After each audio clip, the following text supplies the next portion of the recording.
We recently took a scuba diving trip to Playa del Coco, Costa Rica. In this video, we're going to share our experience staying at the hotel La Puerta del Sol, the town of Playa del Coco, and the dive shop we used. We will also give you some ideas of other options for lodging and things to do in the area. This video will be most helpful if you're coming here to dive, but will even be useful even if you're thinking of just visiting this small beach town from a nearby hotel or to stay for your vacation. Let's start with the hotel La Puerta del Sol. We were here during the slow season in June. This is the raining season, so we did experience a lot of showers, but we also had a lot of sun. The hotel was not crowded at all. In fact, I was the only guest. Once I got over the thought that this is how horror movies start, it was actually kind of cool.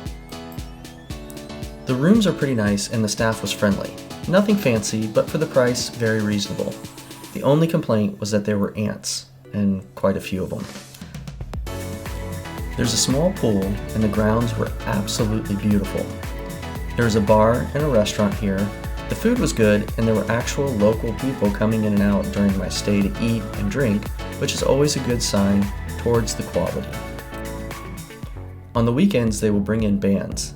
I didn't stay here for the weekend, so unfortunately no video, but I was told it is a big, fun event. If you prefer to stay at a nearby all-inclusive property, check out our videos on the Riu Palace and the Riu Guanacaste. We also toured multiple all-inclusive properties like the Planet Hollywood, Westin, Secrets, and a few more while we were there, so we are very familiar with other options. Some of them even provide water taxis or other transport into the town of Playa del Coco. Reach out to us and we'll be happy to help you find the right place for your stay. Remember, there's no charge to book with us, and it helps to support this channel. Now let's talk about the town of Playa del Coco. It's pretty small, consisting mostly of one main street. There are a handful of hotels. Ours was recommended by our dive shop. Outside of the casino, there are some local shops and a few local bars and restaurants. The beach is just okay. I'd say the main draw is diving and fishing. One of the places we ate at was Papagayo's. The service was slow and the food was mixed. I got the fish tacos. While the flavor was really good, they were less than generous with the fish portions. For dinner, we ate at the Z Lounge. In the evenings, this is a bar where a lot of people hang out. Food was pretty good here and the service was better. The town itself would be a good place to use as a home base if you wanted to enjoy the many excursion options in and around the area.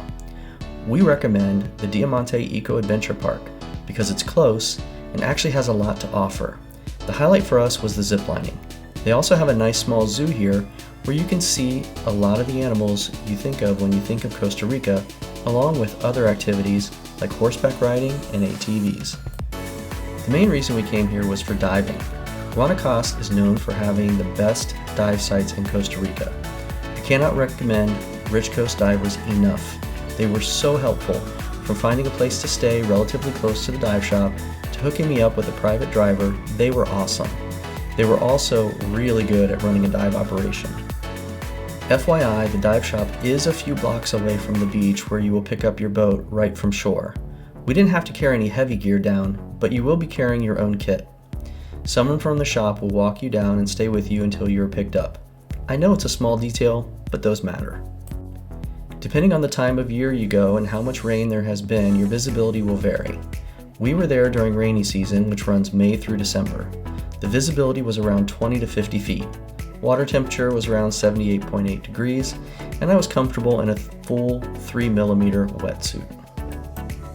There are a lot of dive options, from bull sharks to manta rays and basic dives with tropical fish.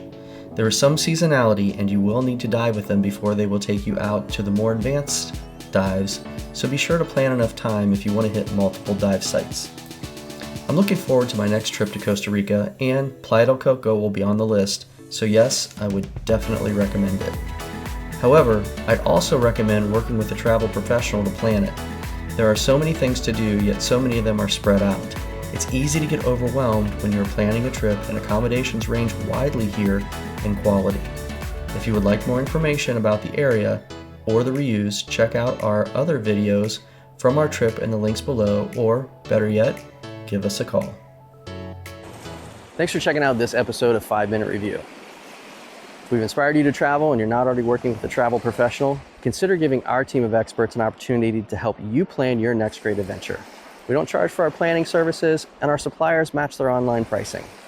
If you're enjoying our videos, give us a like below. Better yet, subscribe so you can stay up with all the latest content. Until we see you again, travel and be well.